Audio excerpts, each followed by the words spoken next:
This is Dr. Sachin Goswami and I welcome you on my YouTube channel Dr. Sachin Goswami's English Classes. दोस्तों, जैसा कि आप जानते ही हैं कि BA LLB सेकंड सेम और फोर्थ सेम को लेकर मैंने एक सीरीज़ चलाई हुई है जिसमें मैं अप्रॉक्सीमेटली आपका सारा सिलेबस कवर करा चुका हूं। तो दोस्तों, इसी के साथ साथ मैं आपको बताना चाहता हूं कि इस चैनल पर मैं एजुकेशनल न्यूज़ और जो यूनिवर्सिटी अपडेट्स हैं वो भी मैं टाइम टू टाइम आपके लिए लेकर आ रहा हूं। और इसके अलावा competitive English literature, TGT PGT English की तैयारी या फिर BA MA इंग्लिश लिटरेचर की तैयारी भी मैं इसी चैनल पर आपको करा रहा हूं। तो ये एक चैनल आपके लिए इतना वैल्यूएबल है कि आपको बहुत सारी चीज़ें ये प्रोवाइड कर रहा है, तो फिर कहीं और जाने की ज़रूरत क्यों है। तो साथियों, ये चैनल एक ऐसा चैनल है जो एकमात्र कहूँगा मैं, बल्कि जो BA LLB की तैयारी आपको करा रहा है, इंग्लिश की, लीगल इंग्लिश की तैयारी यहाँ पर करा रहा है। साथियों, जो आज का हमारा टॉपिक है वो है रिपोर्ट राइटिंग। रिपोर्ट राइटिंग ये टॉपिक केवल BA LLB सेकंड सेम के लिए ही नहीं बल्कि 9th से 12th स्टूडेंट्स के लिए भी है, जहां जिन स्टेट्स में ये रिपोर्ट राइटिंग लगी हुई है। इसके साथ साथ CBSE बोर्ड के 12th क्लास के स्टूडेंट्स के लिए भी ये टॉपिक बहुत एसेंशियल है क्योंकि उनके कोर्स में भी ये रिपोर्ट राइटिंग है। दोस्तों, सबसे पहले तो हमें रिपोर्ट राइटिंग को समझना होगा कि रिपोर्ट राइटिंग क्या होती है।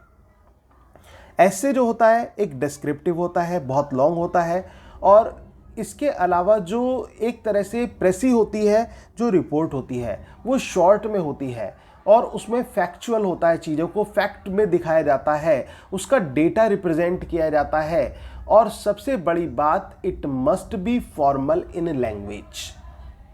ऐसे को आप कहीं ना कहीं इनफॉर्मल टच दे सकते हैं, बट रिपोर्ट राइटिंग को आपको फॉर्मल लैंग्वेज में लिखना होता है। ये जो मैं पॉइंट्स आपको बता रहा हूँ साथियों, ये आपको बिल्कुल दिमाग में बिठा लेने हैं कि जो रिपोर्ट राइटिंग है वो एक तो इतनी डिस्क्रिप्टिव, इतनी लेंथी नहीं होती जितना ऐसे होता है। दूसरी चीज़, जो रिपोर्ट राइटिंग होती है उसकी जो लैंग्वेज है वो फॉर्मल होनी चाहिए, इनफॉर्मल नहीं होनी चाहिए। और इनफॉर्मल में क्या होता है, हम आई, वी, ये इन शब्दों का यूज़ कर देते हैं, माई, आर, तो ये चीज़ें नहीं होती जब हम बात करते हैं फॉर्मल लैंग्वेज की। तो फॉर्मल लैंग्वेज में बिल्कुल सटीक भाषा में चीज़ों को रिप्रेजेंट किया जाना चाहिए। For example, if you read newspaper, so you will find there is used formal language. जो न्यूज़पेपर होते हैं, आर्टिकल्स, मैगजीन्स, इनमें सभी में जो है फॉर्मल लैंग्वेज का यूज़ किया जाता है साथियों। तो अगर जो आप 2-3 न्यूज़पेपर भी पढ़ लेते हैं तो आपको आइडिया हो जाता है रिपोर्ट का। अब जो रिपोर्ट आती है साथियों वो किस प्रकार की होती हैं। रिपोर्ट हमारे किसी प्रोग्राम को लेकर आ सकती है, कॉलेज या यूनिवर्सिटी लेवल पर, या फिर स्कूल लेवल पर कोई प्रोग्राम हो उसको लेकर आ सकती है। कोई डिस्ट्रिक्ट लेवल पर कोई स्पोर्ट्स मीट हो उसको लेकर आ सकती है रिपोर्ट जो है। इसके अलावा साथियों, कोई भी आपका कोई, और यहाँ पर आपने कुछ चीज़ ऑर्गेनाइज की है या फिर किसी संस्था ने ऑर्गेनाइज की है, फॉर एग्जांपल ब्लड कैंप लगा है, ब्लड डोनेशन कैंप, तो उसके लिए भी रिपोर्ट आ सकती है। तो रिपोर्ट जो होती है, एक तो न्यूज़पेपर रिपोर्ट होती है, एक स्कूल मैगजीन रिपोर्ट होती है, ठीक है। तो ये इस तरह से रिपोर्ट्स लिखी जाती हैं और एक जस्ट कॉमन रिपोर्ट होती है हमारी। तो ये रिपोर्ट्स जो होती हैं किस रूप में हमें रिप्रेजेंट करनी चाहिए, इनका तरीका, इनका क्राइटेरिया क्या होता है दोस्तों, ये मैं आपको बताता चलता हूँ कि किस प्रकार से आपको रिपोर्ट लिखनी है। उसके बाद मैं आपको बताऊँगा कि रिपोर्ट की जो भाषा है वो कैसी होनी चाहिए और किस तरह से आप उसको प्रेजेंट करेंगे। दोस्तों, सबसे पहले जब आप रिपोर्ट लिखते हैं तो उसमें सबसे पहले रिपोर्ट में हेडिंग होनी चाहिए जिसके ऊपर आप लिख रहे हैं, क्योंकि आपका क्वेश्चन दिया होगा, क्वेश्चन के अकॉर्डिंगली आपको हेडिंग एक सेट करनी है अपनी कि आपकी रिपोर्ट की हेडिंग क्या है। फॉर एग्जांपल, जैसे मैंने अभी कहा था ब्लड डोनेशन कैंप, क्वेश्चन क्या होगा कि एक ब्लड डोनेशन कैंप लगा है, उसके बारे में आपको रिपोर्ट लिखनी है, ठीक है। तो वो आपने क्या करा, उसमें सबसे पहले heading blood donation camp and by, किसके द्वारा, बाय में अगर जो क्वेश्चन में मेंशन है that you are on particular post, ठीक है, आप इस पर्टिकुलर पोस्ट पर हैं and write a report for a school magazines और फॉर ए न्यूज़पेपर, किसी के लिए भी, तो वहाँ पर आप हेडिंग बाय जो अपना और अपनी पोस्ट को आप मेंशन कर देंगे। इसके बाद साथियों इंट्रोडक्टरी लाइन्स आती हैं। इंट्रोडक्टरी लाइन्स मतलब जिस पर्पस के लिए हम लिख रहे हैं, जो मेन मुद्दा है हमारा, जैसे कि आप न्यूज़पेपर्स में भी पढ़ते हैं, जो मेन चीज़ होती है उनको सबसे पहले दर्शाया जाता है। इसके बाद बॉडी ऑफ द रिपोर्ट, मतलब report discussion in detail. Detail में आप पूरी बॉडी ऑफ द रिपोर्ट जिसको हम बोलते हैं पूरी डिटेल आ जाती है यहाँ पर, और उसमें आप जो है जब आप बॉडी ऑफ द रिपोर्ट लिखते हैं दोस्तों तो आपको ध्यान रखना है फैक्ट्स में चीज़ें होनी चाहिए, कोई भी इमेजिनेटिव नहीं होना चाहिए, बिल्कुल रियलिज्म होना चाहिए, रियलिटी होनी चाहिए, जो आपने देखा जो आपके किया गया वही फैक्ट होना चाहिए। या फिर आप उस समय प्रेजेंट नहीं होते या फिर आप समाज में देखते हैं कि ऐसी चीज़ ये इस तरह से होती है तो आपको उसी तरह से उस रिपोर्ट को प्रेजेंट करना है। और दोस्तों अगर if you can analyse the report so you must analyse it. अगर जो आप एनालाइज कर सकते हैं तो उसको एनालाइज कीजिए। If you make a comparative study of your report, then you should try to make a comparative study also. अगर जो आप comparative study कर सकते हैं तो वो भी कीजिए। Comparative, make a comparison. एक कंपैरिजन कीजिए, चीज़ों को एनालाइज कीजिए, उनका डिफरेंस क्रिएट कीजिए, तब रिपोर्ट में उसको प्रेजेंट कीजिए।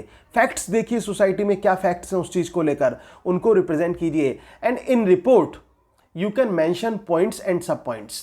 यहाँ पर इसमें आप पॉइंट्स भी मेंशन कर सकते हैं और सब पॉइंट्स भी मेंशन कर सकते हैं। I am not talking about headings, not particular headings and सब हेडिंग्स। हम सब हेडिंग्स की या हेडिंग्स की बात नहीं कर रहे हैं, यहाँ पर हम बात कर रहे हैं पॉइंट्स की।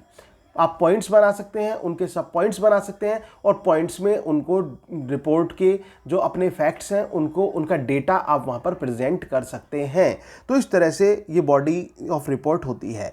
इसके बाद लास्ट में साथियों कंक्लूजन आ जाता है, जो हम एंडिंग लाइंस देते हैं उसका कंक्लूडिंग पार्ट देते हैं। तो सबसे पहले हेडिंग, किसके द्वारा, हेडिंग मतलब title of the report, and then by whom it was written, किसके द्वारा ये लिखी गई है तो वो मेंशन करना है। एंड देन इंट्रोडक्टरी लाइंस, अगर जो ये नहीं दिया हुआ है कि किसने लिखी है तो आप अपना नेम भी मेंशन कर सकते हैं उस कंडीशन में। फिर इंट्रोडक्टरी लाइंस, फिर body of the report and later conclusion, और अंत में कंक्लूजन आ जाता है। Now students we will discuss about some facts about reports की जिस पर आपको ध्यान देना है, जिससे आपके मार्क्स अच्छे मिलने के चांसेस रहते हैं, जो चीज़ें आपकी एक्यूरेसी होनी चाहिए इनमें। सबसे पहले हेडिंग एंड रिपोर्टर नेम, ये मस्ट है, ये होना चाहिए। अगर जो आपका यही नहीं है तो ये मान के चलिए कि आपके मार्क्स जो हैं उसमें से कट जाएंगे। इसके बाद कंटेंट, आपका जो कंटेंट है वो बहुत अप्रोप्रिएट होना चाहिए, बहुत उचित कंटेंट होना चाहिए। Expressions must be good and unique, आपके जो एक्सप्रेशंस हैं वो यूनिक होने चाहिए, डिफरेंट टू अदर्स होने चाहिए, फैक्ट्स के साथ होने चाहिए, डेटा के साथ होने चाहिए, तो वो एक्सप्रेशन होने चाहिए। It means expression here stands for expression of language. Accuracy means words, spellings, designs of report, तो वो सारी चीज़ें एक्यूरेसी में आती हैं कि how you have designed your report. और इसके अलावा आपकी स्पेलिंग्स तो कोई गलत नहीं है, आपके जो वर्ड्स हैं वो तो एक्यूरेट हैं, तो वो सब एक्यूरेसी का पार्ट होते हैं, तो वो एक्यूरेसी भी आपकी होनी चाहिए। इसके अलावा relevant ideas must be there, जो आइडियाज़ हैं वो बहुत रिलेवेंट होने चाहिए। ऐसा नहीं कि ऐसे आइडियाज़ लगें कि बहुत ट्रिफल से लगें, ऐसे आइडियाज़ आपको नहीं यूज़ करने हैं साथियों। तो आपको रिलेवेंट आइडियाज़ लेने हैं, अच्छे आइडियाज़ लेने हैं। तो साथियों ये आपको रिपोर्ट का तरीका मैंने आपको बताया, एक बार मैं फिर से रिपीट कर देता हूँ।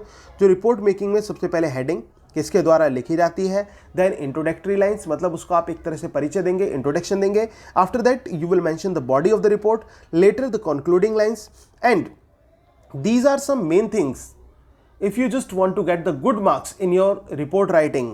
So it is essential to mention these things like heading and reporter name, content must be appropriate, expression, unique expressions, and accuracy, relevant ideas. These are some points that you have to remember and take care while just writing your report.